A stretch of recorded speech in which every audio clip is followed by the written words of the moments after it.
जय श्री राम, जय Shri Krishna, Radhe Radhe, good morning, Vande Mataram, सुप्रभात। साथियों, रामचरितमानस के पाठ के लिए कुछ दिन आप लोगों के मध्य में उपस्थित होती हूँ। आपकी पंक्ति को सादर प्रणाम करती हूँ। भगवान श्री राम जी की स्तुति करते हैं। चरितम रघुनाथस्य कोटि प्रविष्टिरं एकैकम् अक्षरं पुंसां महापातकनाशनं ध्यात्वा नीलोत्पलं रामं राजलोचनं लक्ष्मण जानकीसमेतं जटामकुटमण्डितम्। 1 मिनट का कीर्तन करते हैं। श्री राम जय राम, जय जय राम,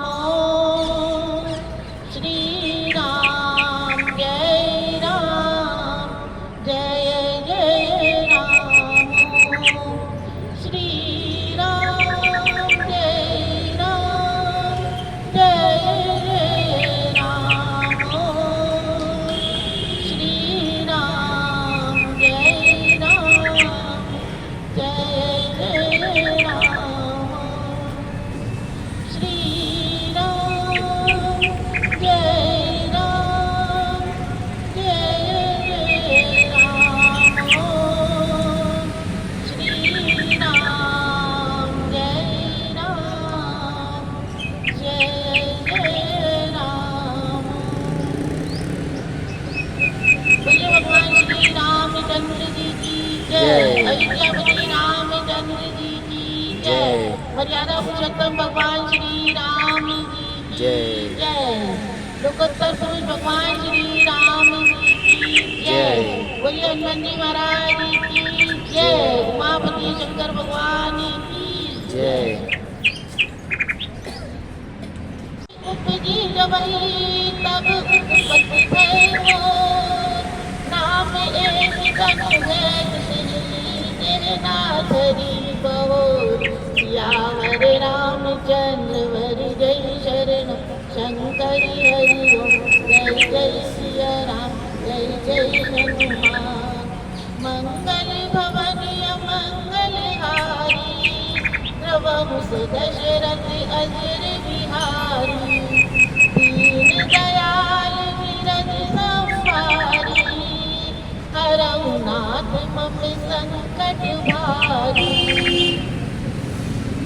तो साथियों, बंधुओं, बहनों, अपना प्रसंग चल रहा था प्रताप भानु राजा का, जो कि एक बार जंगल में फंस गए, गहरे वन के अंदर चले गए। वहां उन्होंने एक आश्रम देखा और आश्रम में एक कपटी मुनि थे। तो वो कपटी मुनि कौन थे? जिन्हें राजा ने पहले एक बार हरा दिया था।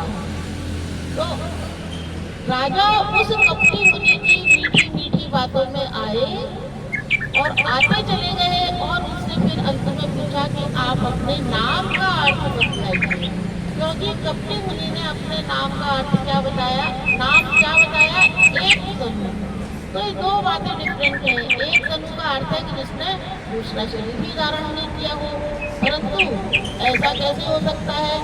उसने शरीर धारण किया है, उसका शरीर तो छूटेगा भी, शरीर सीधा नाशवान है। तो ऐसा जब राजा ने कहा कि मुझे इसका अर्थ समझा कर दीजिए, कि मुझे समझ नहीं पड़ रहा है, कैसे जो है आप एक तनु हुए। तो क्या कहता है वो कपटी मुनि कि जब इस सृष्टि आदि काल में, आदि सृष्टि प्रारंभ में ही उठी, तब ही मेरा जन्म हुआ, तभी मेरी उत्पत्ति हुई। और एक तन नाम मेरा इसलिए कि मैंने दोबारा दूसरा शरीर धारण नहीं किया। यानी इतना उसने मंत्र मुग्ध कर दिया राजा को कि राजा इस बात को सोच ही नहीं पाए कि ऐसा भी क्या संभव है। अगर राजा में अगर विवेक होता कि ऐसा तो संभव ही नहीं है, परमात्मा ने शरीर धारण किया, उनको भी शरीर का त्याग करके जाना पड़ा, ये विवेक उनमें रहा होता तो आगे आने वाली कठिन भवितव्यता से बच जाते, परंतु वो तो उसके प्रभाव में आते चले गए। तो क्या कहा कि मेरा नाम एक तनु इसलिए कि मैंने जो है दोबारा तनु शरीर धारण ही नहीं किया, मेरा वही शरीर चला आ रहा है तब से जब तक। जनी आचुरज करहु मन माही, श्रुति तपते दुर्लभ कछुनाई।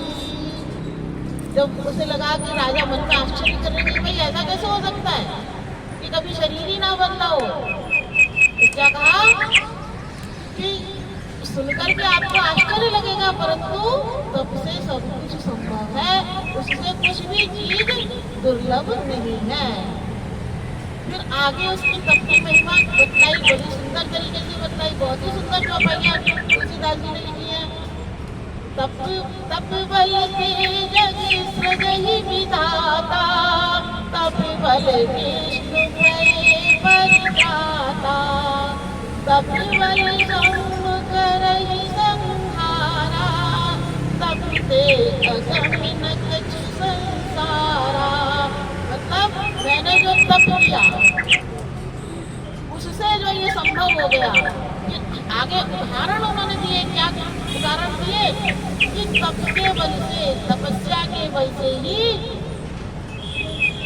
ब्रह्मा जी इस संसार का सृजन करते हैं, विधाता इस लोक को बनाता है, और तप के बल से ही विष्णु भगवान इस संसार का पालन करते हैं, इस संसार की रक्षा करते हैं, और तप के बल से ही शंकर भगवान संहार करते हैं।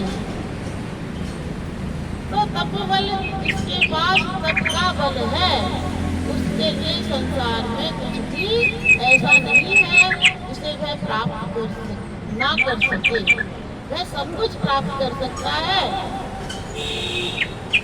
जब राजा ने ऐसा सुना तो उसे तो और अधिक प्रीति बढ़ गई, और अधिक प्रेम बढ़ गया।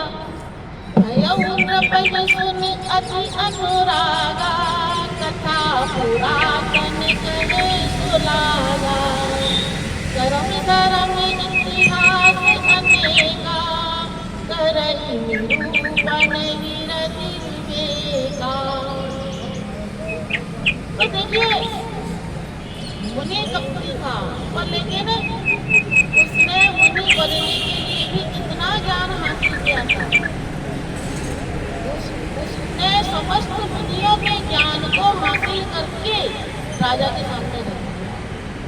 अंदर तो क्या क्या चल रहा है वो तो पता ही नहीं चला। तो जैसे जैसे राजा ने ये सब सुना तो और अधिक प्रेम हो गया, क्योंकि पुरातन पुराणों की पुरानी कथाएं कहने लगा, धर्म कर्म की बात करने लगा, नाना प्रकार का इतिहास करने लगा, और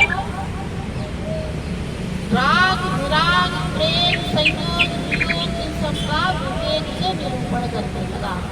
यानी इतना उसने ज्ञान अर्जित कर लिया, और फिर कहने लगा किसकी सृष्टि की कहानी की, कैसे सृष्टि का उद्भव हुआ है, कैसे सृष्टि में प्रलय पालन होता है, कैसे प्रलय होती है, और एक से एक आश्चर्यजनक बातें राजा को बताने लगा। मही पिता बस बस भयो, आपन नाम कहन तब लयो। राजा ने अभी तक अपना नाम नहीं बताया था। क्या कहा था कि मैं प्रताप भानु नाम का एक राजा है उसका मंत्री हूँ, अभी तक अपना नाम नहीं बताया। परंतु जब इतना सारा उसने अपना वैराग्य का ज्ञान उन्हीं के सामने, राजा के सामने रखा, तो राजा को सब पूरी तरह विश्वास हो गया। तब उन्होंने अपना नाम बताया। सुन मही पिता बस बस भयो, आपन नाम कहन तब लयो। कहता बसन जानम सोई, कीनहि कपट लाग भल होई। जब अपना नाम राजा ने बताया कि मैं तो प्रताप भानु राजा हूँ, मैं स्वयं हूँ, तो उस कपट मुनि ने क्या कहा कि मैं तो आपका नाम जानता था, तुमने जो कपट किया ये मुझे अच्छा लगा, क्योंकि द्रौपदी नीति यही कहती है कि एकदम से किसी के सामने अपना नाम प्रकट, असलियत प्रकट नहीं करनी चाहिए। ये राजनीति तो मुझे ये बहुत अच्छी लगी है, और मुझे आपका नाम पता है। मैं आप सबके प्रभाव से आपका नाम जानता हूँ। वहाँ कृष्ण कहने का तात्पर्य था कि मैं सबके प्रभाव से आपका नाम जानता हूँ, परंतु ऐसा नहीं था। क्या था कि वह राजा उसका शत्रु था और शत्रु का नाम तो कभी भूला ही नहीं जाता। बात को उसने किस तरह बना दिया।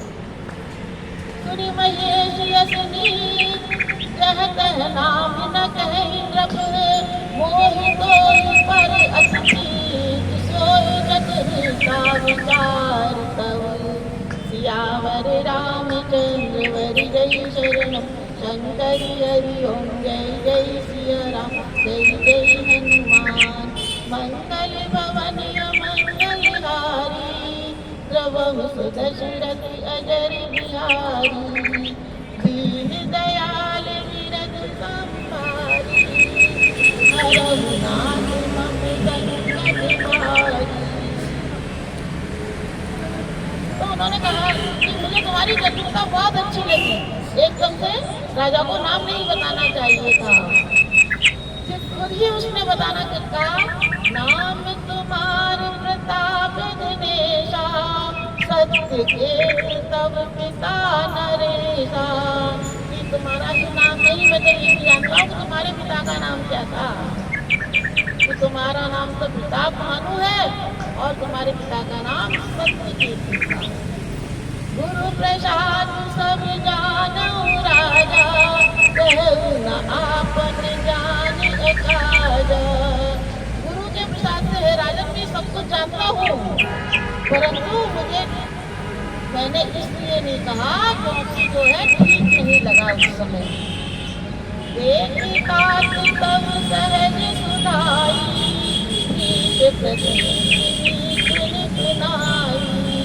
उपज परी ममता मन मोरे कहूँ कटान पूछे तोरे। तुम्हारी निपुणता के प्रति मुझे बहुत प्रेम हो रहा है, मेरे मन में और अधिक ममता हो गई है और अब तुम मुझसे जो पूछना चाहते हो पूछ सकते हो। अब प्रसन्न में संशय नाई मांग जो भूख भाव मन बाई। अब तो तुम्हारे मन में जो पूछो तुम मांग लो, मुझे कोई संशय नहीं है। तो राजा प्रसन्न हो गए कि मैं मनोवांछित फल मांग सकता हूँ। ये तो बहुत परम तपस्वी है, परम ज्ञानी है। वचन भूपत हर्षाना गई पद विनय कृपा सिंधु मुनि दर्शन तोरे चार पदारथ कर तल मोरे। तब राजा बहुत अधिक प्रसन्न हुए और चरण पकड़ करके इस प्रकार कहने लगे कि देखो आपके दर्शन मात्र से ही मुझे चारों पदार्थ मिल गए। चार पदार्थ हमारी स्थिति में कहे गए हैं, मनुष्य जीवन का लक्ष्य उद्देश्य है। चार पदार्थ है धर्म अर्थ काम और मोक्ष। तो ये तो सब मेरे कर्तव्य हो गए, यानी मेरी हथेली पर ही आ रहे हैं। और आपको प्रसन्न होकर के देख करके आपको प्रसन्न हुआ जान करके मैं आपसे जो है प्रसन्नतापूर्वक कुछ मांगता हूँ। मांगी अगम पर हुई अशोकी, मतलब बिना शोक का होकर के मैं आपसे अगम ऐसा दुर्लभ वर मांगता हूँ। तो दुर्लभ वर क्या था कि भाई एक तनु तो आप हो, आपने जन्म नहीं लिया दोबारा, और एक मुझे भी आप बना दो एक तनु, यही उनका वर था। तो उन्होंने कहा जो इंसान खुद हो सकता है मुझे भी कर सकता है, अमर बना सकता है। जरा मरण दुख रहित तनु समर्पित नहीं को एक चतुर्भुजमयी राज कल्प सतुलो सियावर रामचंद्र वर जय शरणम शंकर हरि ओम जय जय सिया राम जय जय हनुमान मंगल भवन अमंगल हारी द्रवहु सुदशरथ अजर बिहारी दीन दयाल विरद संभारी हरहु नाथ मम संकट भारी।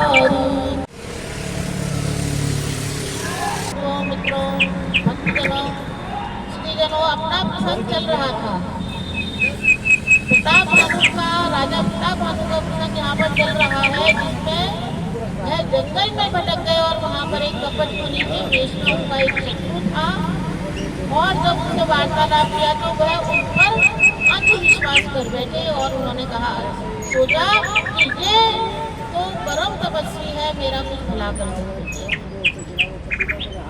तो उन्होंने क्या कहा कि जो अगर हम यदि तुम्हारे कहे के अनुसार नहीं चल सकते तो हमारा नाश होना निश्चित है। एक ही डर बहुत है कि ब्राह्मणों का श्राप बहुत कठोर होता है, बहुत घोर होता है। हो गई विप्रवत कवन विधि कहु कृपा करि सो, तुम तजु दीन दयाल निधि न देखऊ को। सियावर रामचंद्र हरि जय शरणम, शंकर हरि ओम जय जय सिया राम, जय जय हनुमान।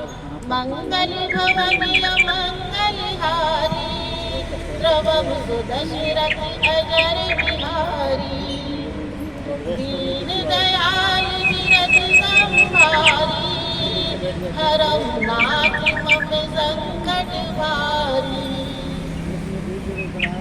तो वह जो कपट मुनि था उसने राजा से क्या कहा कि पृथ्वी पर एक ही ब्राह्मणों का शाप अत्यंत घोर होता है, वही आपका जो है विनाश कर सकते हैं, नाश कर सकते हैं। तो इसलिए उससे हमेशा बच के रहना है। अब राजा को है हुआ कि कभी ब्राह्मणों ने मुझे श्राप दे दिया तो मेरा सब कुछ नष्ट हो जाएगा।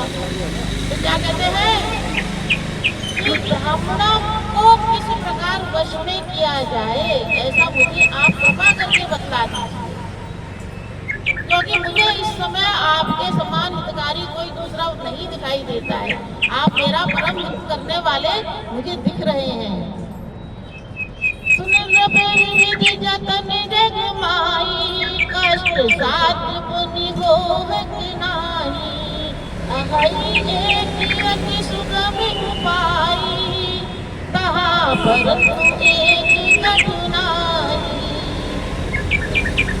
तो कपट मुनि कहता है कि राजन वैसे तो बहुत सारे जतन हैं, बहुत सारे उपाय हैं, पर तो कुछ तो उसमें से हो सकते हैं, कुछ नहीं हो सकते। कुछ साध्य है, कुछ दुसाध्य है और कुछ असाध्य है। तो मैं एक सरल उपाय आपको बताता हूँ, परंतु उसमें एक कठिनाई है। कठिनाई बता दी। मम आदीन जुगत नृप सोई, और जावि तब नगर न होई। आज लगे अरु जब ते भयऊ, काहू के ग्रह ग्राम न गयऊ। क्या कहते हैं मुनि कि जब मम आधीन जगत जुगत नृप सोई, वो जो युक्ति है वो मेरे आधीन है और मेरा जो है आपके नगर में जाना नहीं बनेगा। जाना नहीं बनता क्योंकि जब से मैं हुआ हूँ तब से मैं ना किसी गांव में गया हूँ ना किसी नगर में गया हूँ। कहीं नगर में मैं गया ही नहीं हूँ। जो न जाऊँ तब वो अकाजू, बना आई असमंजस आजू। आज क्या असमंजस हो गया है कि आपने मुझसे, हे राजन, आपने मुझसे जो है अपने कल्याण की युक्ति पूछी है और वो उस युक्ति को मैं ही कर सकता हूँ। और मेरा ये है कि मैं आज तक जो है कहीं गया ही नहीं, नगर में नहीं गया। और अगर अब मैं नगर में नहीं जाता हूँ तो आपका कार्य नहीं बनेगा, आपका काम बनेगा ही नहीं। तो ऐसा सुन करके सुन महिषी बोलो मृदवानी, नाथ निगम अस्मीति बखानी। राजा ने कहा कि ये नाथ नीतियां ऐसा कहती हैं कि बड़े जब छोटों पर स्नेह करते हैं, बड़े तो सदैव छोटों पर स्नेह करते हैं और उन्हें स्नेह करना चाहिए। राजा ने कहा कि नीति ऐसा कहती है कि बड़े छोटों पर स्नेह करते हैं और उन्हें स्नेह करना चाहिए। बड़ी सनेह लगुन पर करही, गिरी निज सिर निसदात्र ने धरही। राजा ने बड़ी सुंदर उनको उपमा दे दी। क्या कह एक दृष्टांत दे दिया कि भाई प्रकृति में भी ऐसा होता है कि बड़े छोटों पर स्नेह किस प्रकार करते हैं कि जैसे पर्वत विशाल होता है और छोटी छोटी पेड़ों को धारण कर लेता है, उसी प्रकार आप भी मेरा कारज साधने में समर्थ हैं, साध सकते हैं, क्योंकि ऐसा पुराणों में भी और नीति में भी कहा गया है। जलधि अगाध मूल में प्रेमो संतत करई, करत सिर रेणु। ये निर्मला का फोन निकालिए जरा। जो जलधि यानी जो समुद्र है वह भी जो फेन को है अपने ऊपर धारण किए रहता है। जब समुद्र में जो ज्वार भाटा आता है तो फेन बनता है, आग बनते हैं, वो इकट्ठे हो जाते हैं तो वो तैरते ही रहते हैं। और इसी प्रकार से निरंतर जो है धरती भी इसको धारण किए रहती है, मिट्टी को धारण किए रहती है। तो इस प्रकार मैं भी जो आप मेरे कार्य के लिए भी जो है अपने इस नियम को अगर आप तोड़ते भी हैं तो कुछ गलत नहीं होगा। इस प्रकार राजा उसकी बातों में आ गए और अब योजना बननी शुरू हो गई थी। उसके मन में कुछ और चल रहा था, राजा के मन में कुछ और चल रहा था, पर लेकिन उसका उद्देश्य था कि राजा को नष्ट किस प्रकार किया जाए। राजा सोच रहे थे कि मेरा तो इस मुनि से कल्याण, महात्मा से, इन महामुनि से मेरा तो कल्याण ही होने वाला है। अस कही गहे नरेश पद स्वामी हो कृपाल, मोहि लागी दुख सहे प्रभु सज्जन दीन दयाल। सियावर रामचंद्र वर जय चरण शंकर हरिओ, जय जय सिया राम। माता की जय गौ माता की जय हो, गंगा माता की जय हो, श्री राम जन्मभूमि की जय हो, श्री कृष्ण जन्मभूमि की जय हो, काशी विश्वनाथ की जय हो, पवन सुत हनुमान की जय हो, बोलो भाई सब संतन की जय हो, बोलो भाई सब भक्तों की जय हो, धर्म की जय हो, अधर्म का नाश हो, प्राणियों में संतान को विश्व का जय हो, गोवध हत्या बंद करो, धर्मांतरण बंद करो, भारत सनातन धर्म की जय हो, सनातन धर्म को मानने वालों की जय हो, हरे हर